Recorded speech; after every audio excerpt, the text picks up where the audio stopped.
"You're worthless scum." The words echoed through the courtroom like a thunderclap, each syllable dripping with venom.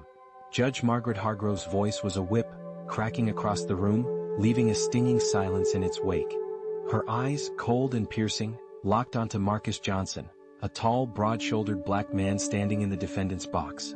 His dark skin glistened under the harsh fluorescent lights, his jaw clenched so tight it seemed it might shatter. The air was thick with tension, the kind that made it hard to breathe, like the moment before a storm breaks. Marcus stood there, his hands trembling, not from fear but from the sheer weight of the injustice being hurled at him. He could feel the eyes of everyone in the room, bailiffs, lawyers, spectators, burning into his skin. The judge's words weren't just an insult. They were a weapon designed to strip him of his dignity, to reduce him to nothing. And for a moment it worked. Marcus felt small, smaller than he had ever felt in his life. The weight of centuries of oppression seemed to press down on his shoulders, a burden he hadn't asked for but carried nonetheless. The courtroom was a sterile, suffocating space. The walls were a dull beige, the kind of color that seemed to absorb hope rather than reflect it. The wooden benches creaked under the weight of the spectators, their whispers like the rustling of dead leaves. Marcus could smell the faint tang of sweat and anxiety, mingling with the sterile scent of cleaning products. His own heartbeat thundered in his ears, a relentless drumbeat that drowned out almost everything else. Judge Hargrove leaned forward, her silver hair pulled back into a severe bun, her lips curled into a sneer. "You think you can come into my courtroom and lie to me? You think I don't know your kind? Thieves, liars, criminals, all of you." Her voice rose with each word, spittle flying from her lips. Marcus felt his stomach churn, a mix of anger and humiliation boiling inside him. He wanted to scream, to lash out, but he knew better. He had been here before in one way or another. This wasn't just about him. This was about every black man who had ever stood in a courtroom and been judged not by his actions but by the color of his skin. The bailiffs shifted uncomfortably, their hands resting on their belts, ready for anything. The prosecutor, a smug-looking man in a tailored suit, barely hid his smirk.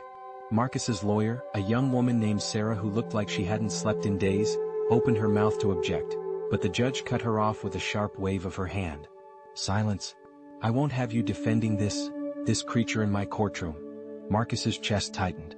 Creature. The word echoed in his mind, a cruel reminder of how little he meant to people like her. The judge leaned back in her chair, her eyes narrowing as she delivered her final blow. "I've seen your record, Mr. Johnson. You're nothing but a repeat offender, a blight on society. And I won't have you wasting any more of this court's time. Bail is set at $500,000. Next case." The gavel came down with a sharp crack, and just like that, Marcus's fate was sealed. The room erupted into murmurs, but Marcus barely heard them. His mind was a whirlwind of emotions, anger, shame, despair. He felt like he was drowning, the weight of the judge's words pulling him under. But as the bailiffs approached to lead him away, something inside Marcus shifted. It was a small spark, barely noticeable at first, but it was there. A flicker of defiance, of determination. He had been knocked down before, but he had always gotten back up. And this time would be no different. Little did anyone know, including Marcus, that this moment would be the catalyst for something far greater. The storm in the courtroom was just the beginning. And Judge Hargrove, for all her power and arrogance, had no idea what was coming. As Marcus was led out of the courtroom in handcuffs, the weight of his past pressed down on him like a lead blanket. The fluorescent lights of the hallway flickered above, casting eerie shadows on the cold, tiled floor.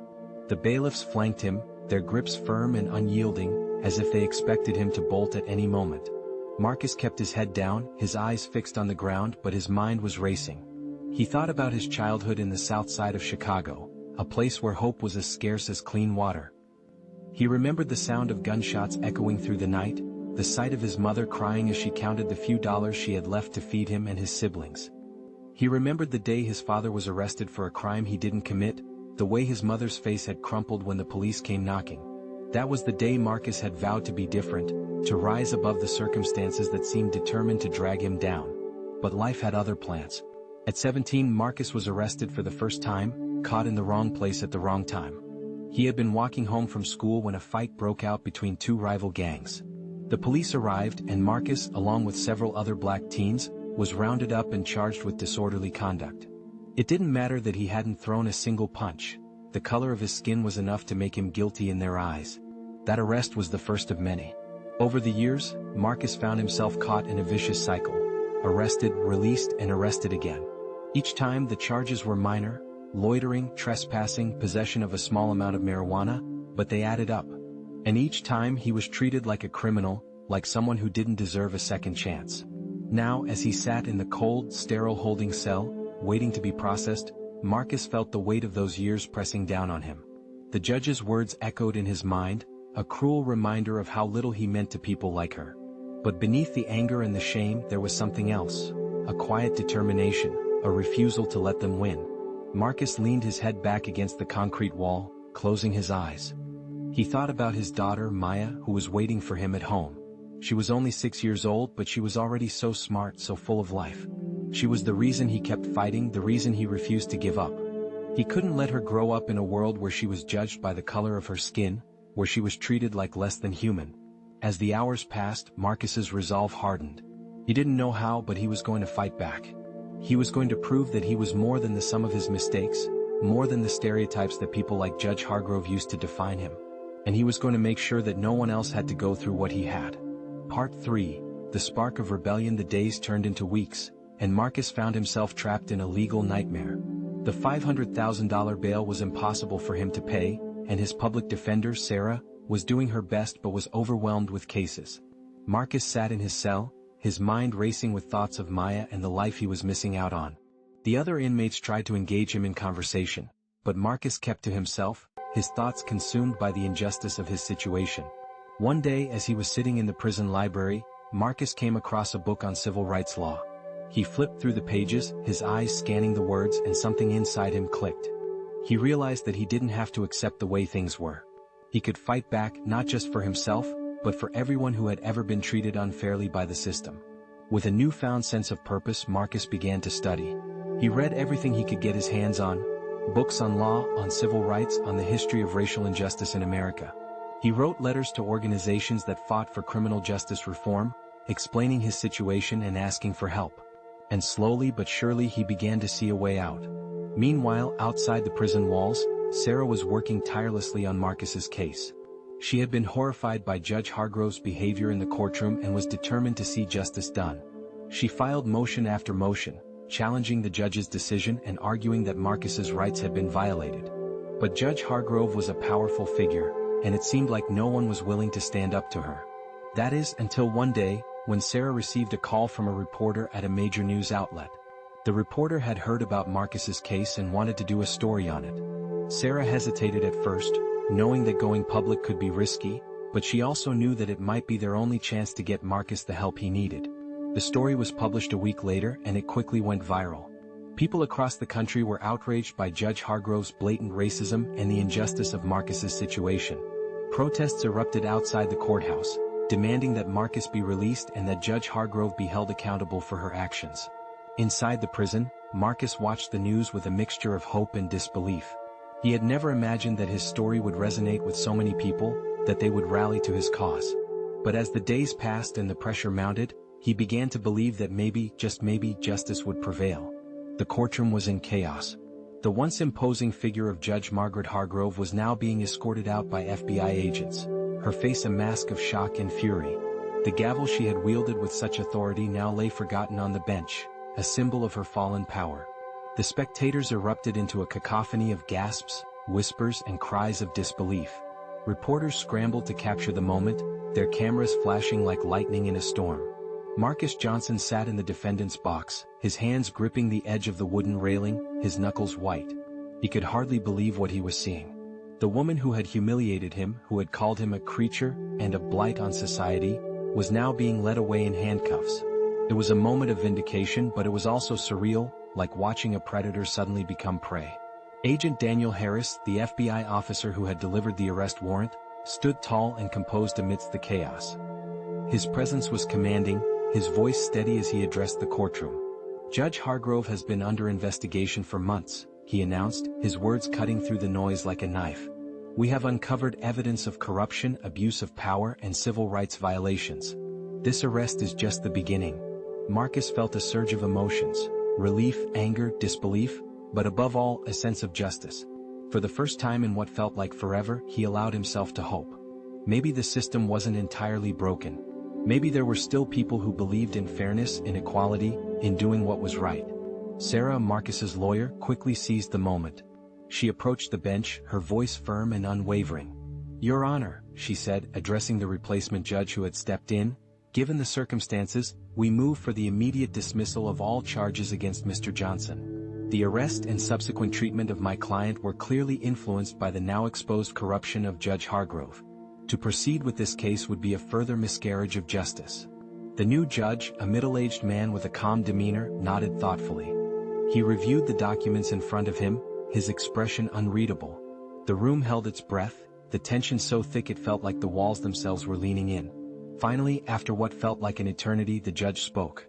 "Given the extraordinary circumstances of this case, and in the interest of justice, the charges against Mr. Johnson are dismissed. He is free to go." The words hit Marcus like a tidal wave. He was free. Just like that. No bail, no trial, no more waiting in a cold, sterile cell. He felt a lump rise in his throat, his eyes stinging with unshed tears. He had fought so hard, endured so much, and now finally it was over. Or at least this chapter was. As the bailiffs removed his handcuffs, Marcus rubbed his wrists, the skin raw and tender from the metal. He stood slowly, his legs shaky as if they had forgotten how to hold him up. Sarah placed a reassuring hand on his shoulder, her eyes filled with a mix of relief and pride. "You did it, Marcus," she said softly. "You stood up to her and you won." But Marcus knew it wasn't just him. It was Sarah who had fought tirelessly for his freedom. It was the FBI agents who had risked their careers to expose the corruption. It was the protesters outside the courthouse, the reporters who had amplified his story, the strangers who had rallied behind him. This victory belonged to all of them. As Marcus walked out of the courtroom, the sunlight hit his face, warm and comforting. He took a deep breath, the fresh air filling his lungs, and for the first time in what felt like forever, he felt alive. The world outside the courthouse was bustling with activity, cars honking, people chatting, birds singing, but to Marcus, it felt like a new beginning. But even as he savored the moment, his mind was already racing ahead. He knew that Judge Hargrove's arrest was just the tip of the iceberg. The system was still broken, still rigged against people like him. And if someone as powerful as Judge Hargrove could be brought down, what else was possible? What other injustices were lurking in the shadows, waiting to be exposed? Marcus didn't have all the answers, but he knew one thing for certain. He wasn't going to stop fighting. He had been given a second chance and he wasn't going to waste it. He thought about his daughter, Maya, and the world he wanted her to grow up in. A world where she wouldn't be judged by the color of her skin, where she wouldn't have to fight for the basic rights that so many took for granted. That was the world he was going to fight for. As he stepped onto the courthouse steps, the crowd outside erupted into cheers. Protesters held signs with his name on them, their faces filled with hope and determination. Reporters shouted questions, their cameras flashing, but Marcus didn't stop. He walked through the crowd, his head held high, his heart full of gratitude and resolve. This was just the beginning. The fight for justice was far from over, but Marcus was ready. He had been through the fire, and he had emerged stronger, wiser, and more determined than ever. And as he looked out at the sea of faces, he knew that he wasn't alone. Together they would continue to fight for a better future. For themselves, for their children, for everyone who had ever been wronged by the system. And that was a fight worth fighting. The days that followed Marcus's release were a whirlwind of emotions and activity. The media frenzy around his case had only intensified after Judge Hargrove's arrest, and Marcus found himself thrust into the spotlight. Reporters clamored for interviews, activists invited him to speak at rallies, and strangers reached out to share their own stories of injustice. It was overwhelming, but Marcus embraced it. He had spent so long feeling powerless, like his voice didn't matter. Now he had a platform and he was determined to use it. One of the first things Marcus did was reconnect with his daughter, Maya. The moment he walked through the door of his sister's apartment, where Maya had been staying, his heart swelled with a mix of joy and guilt. Maya ran to him, her small arms wrapping around his legs, and Marcus knelt down to pull her into a tight hug. She smelled like strawberries and sunshine, and for a moment, the weight of everything he had been through melted away. "Daddy, you're home," Maya exclaimed, her voice filled with pure, unfiltered joy. "I'm home, baby girl," Marcus replied, his voice cracking with emotion. "I'm so sorry I was gone for so long." Maya pulled back slightly, her big brown eyes searching his face. "Are you going to leave again?" Marcus shook his head, his heart breaking at the uncertainty in her voice. "No, Maya. I'm not going anywhere. I promise." But even as he said the words, Marcus knew that his fight was far from over. He couldn't just go back to his old life, not after everything that had happened. He had been given a second chance and he owed it to himself, to Maya, and to everyone who had supported him to make it count. Over the next few weeks, Marcus threw himself into activism. He partnered with organizations that fought for criminal justice reform, sharing his story to shed light on the systemic racism and corruption that had nearly destroyed his life. He spoke at rallies, his voice strong and unwavering as he called for change. And he worked with Sarah, his lawyer, to help others who had been wronged by the system. But it wasn't easy. There were days when the weight of everything he had been through threatened to crush him. The memories of Judge Hargrove's cruel words, the humiliation of being treated like a criminal, the fear of losing everything, it all lingered like a shadow he couldn't shake. There were nights when he lay awake, staring at the ceiling, his mind racing with thoughts of what could have been, of what still needed to be done. And then there were the moments of doubt. Was he doing enough? Was he making a difference? The system was so deeply entrenched, so resistant to change. It felt like trying to move a mountain with his bare hands. But every time he felt like giving up, he thought of Maya, of the world he wanted her to grow up in, and he found the strength to keep going. One day, Marcus received a call from Elijah Thompson, the man who had written to him while he was in prison. Elijah had been released a few years earlier and had turned his life around, but he had never forgotten the injustices he had witnessed behind bars. He had been following Marcus's case closely and wanted to help. "Marcus, what you're doing is incredible," Elijah said over the phone. "But you can't do it alone. Let me help you. Together we can make a real difference." Marcus hesitated. He had always been a lone wolf, someone who preferred to handle things on his own. But he knew Elijah was right. The fight for justice wasn't something he could do alone. It would take a community, a movement, to bring about real change. So Marcus and Elijah began working together, combining their experiences and resources to tackle the systemic issues they had both faced. They started a nonprofit organization called Second Chances, dedicated to helping formerly incarcerated individuals reintegrate into society. They provided job training, legal assistance, and mentorship, helping people rebuild their lives after prison. The work was hard and progress was slow, but Marcus found a sense of purpose in it that he had never known before. He saw the impact they were making, the lives they were changing, and it gave him hope. Hope that the system could be fixed, that justice could be served, that people like him and Elijah could rise above their circumstances and make a difference. But even as he focused on the future, Marcus couldn't forget the past. The scars of his ordeal were still there, a constant reminder of how far he had come. And he knew that the fight was far from over. There were still judges like Hargrove, still systems rigged against people of color, still injustices that needed to be exposed. One evening, as Marcus sat on the porch of his small apartment, watching the sun set over the city, he felt a sense of peace. Maya was inside, drawing pictures at the kitchen table, her laughter drifting through the open window. The air was warm, the sky painted in shades of orange and pink, and for a moment, everything felt right. But Marcus knew that this peace was fragile, that it could be shattered at any moment. The fight for justice was never ending, a constant battle against forces that sought to divide and oppress. But he was ready. He had been through the fire, and he had emerged stronger, wiser, and more determined than ever. As he sat there, watching the sun dip below the horizon, Marcus made a silent promise to himself, to Maya, and to everyone who had ever been wronged by the system. He would keep fighting no matter how hard it got. He would use his voice, his story to bring about change. And he would never stop believing in the possibility of a better future. Because that was what justice was all about: hope, resilience, and the unwavering belief that no matter how dark things seemed, the light would always find a way to break through. The months rolled by, and Marcus's life began to settle into a new rhythm. The nonprofit he and Elijah had started, Second Chances, was gaining traction. They had helped dozens of formerly incarcerated individuals find jobs, secure housing, and rebuild their lives. The organization was becoming a beacon of hope in the community, a testament to the power of resilience and second chances. But even as Marcus poured his heart into the work, he couldn't shake the feeling that there was still something missing, some piece of the puzzle that hadn't yet fallen into place. One afternoon, as Marcus was sorting through old files in the small office they had rented for the nonprofit, he came across a letter that had been sent to him while he was in prison. It was from Elijah, the same letter that had mentioned the secret file and the corruption within the judicial system.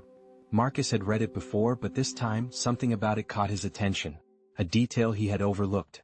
Elijah had mentioned a name, a man who had been at the center of the corruption network: Victor Grayson.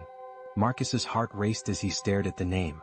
Victor Grayson wasn't just some low-level player. He was a powerful businessman with connections in politics, law enforcement, and the judiciary. If what Elijah had overheard was true, Grayson was the one pulling the strings, the one who had blackmailed Judge Hargrove and others into doing his bidding. He was the real mastermind behind the corruption that had nearly destroyed Marcus's life. Marcus immediately called Elijah, his hands trembling as he dialed the number. "Elijah, we need to talk. Now." When Elijah arrived at the office, Marcus showed him the letter and pointed out the name. Elijah's eyes widened as he read it. "I remember now," he said slowly. "The guards mentioned Grayson. They said he was the one calling the shots, the one who had Judge Hargrove in his pocket. But I didn't think much of it at the time. I was just trying to survive in there." Marcus leaned back in his chair, his mind racing. If Grayson was as powerful as Elijah said, taking him down wouldn't be easy. But Marcus knew they had to try. This wasn't just about him anymore, it was about everyone who had been wronged by the system, everyone who had been denied justice because of people like Grayson. Over the next few weeks, Marcus and Elijah began to dig deeper. They reached out to contacts in the legal and activist communities, piecing together what they could about Grayson's operations. What they uncovered was shocking. A vast network of corruption that extended far beyond what they had initially imagined. Grayson had his hands in everything from drug trafficking to money laundering to influencing judicial decisions. He was a shadowy figure, always one step ahead, always protected by his wealth and connections. But Marcus and Elijah were determined. They knew they couldn't take Grayson down alone, so they reached out to Agent Daniel Harris, the FBI officer who had arrested Judge Hargrove. At first, Harris was skeptical. Grayson was a powerful man and taking him on would be risky. But as Marcus and Elijah laid out the evidence they had gathered, Harris's skepticism turned to determination. "This is bigger than any of us," Harris said finally. "If what you're saying is true, Grayson is a threat to the entire system. We need to bring him down, but we have to do it carefully. One wrong move and he'll slip through our fingers." The investigation that followed was intense and nerve-wracking. Marcus, Elijah, and Harris worked tirelessly, gathering evidence, interviewing witnesses, and building a case against Grayson. It was dangerous work, and there were moments when Marcus wondered if they were in over their heads. But he refused to back down. He had come too far to let fear stop him now. Finally, after months of painstaking work, they had enough evidence to move forward. Harris secured a warrant for Grayson's arrest, and the operation was set into motion. The day of the arrest, Marcus and Elijah waited anxiously, their hearts pounding as they watched the news for updates. When the report finally came, it was everything they had hoped for. Grayson had been arrested at his mansion, his empire crumbling around him. The footage showed him being led away in handcuffs, his face pale and drawn, a far cry from the powerful figure he had once been. The news anchors detailed the charges against him: racketeering, bribery, conspiracy, and more. It was a victory, but it was also a reminder of how deep the roots of corruption ran. As Marcus watched the screen, a wave of emotions washed over him: relief, satisfaction, but also a sense of closure. Grayson's arrest wasn't just about bringing a criminal to justice. It was about reclaiming the power that had been taken from him, about proving that no one was above the law.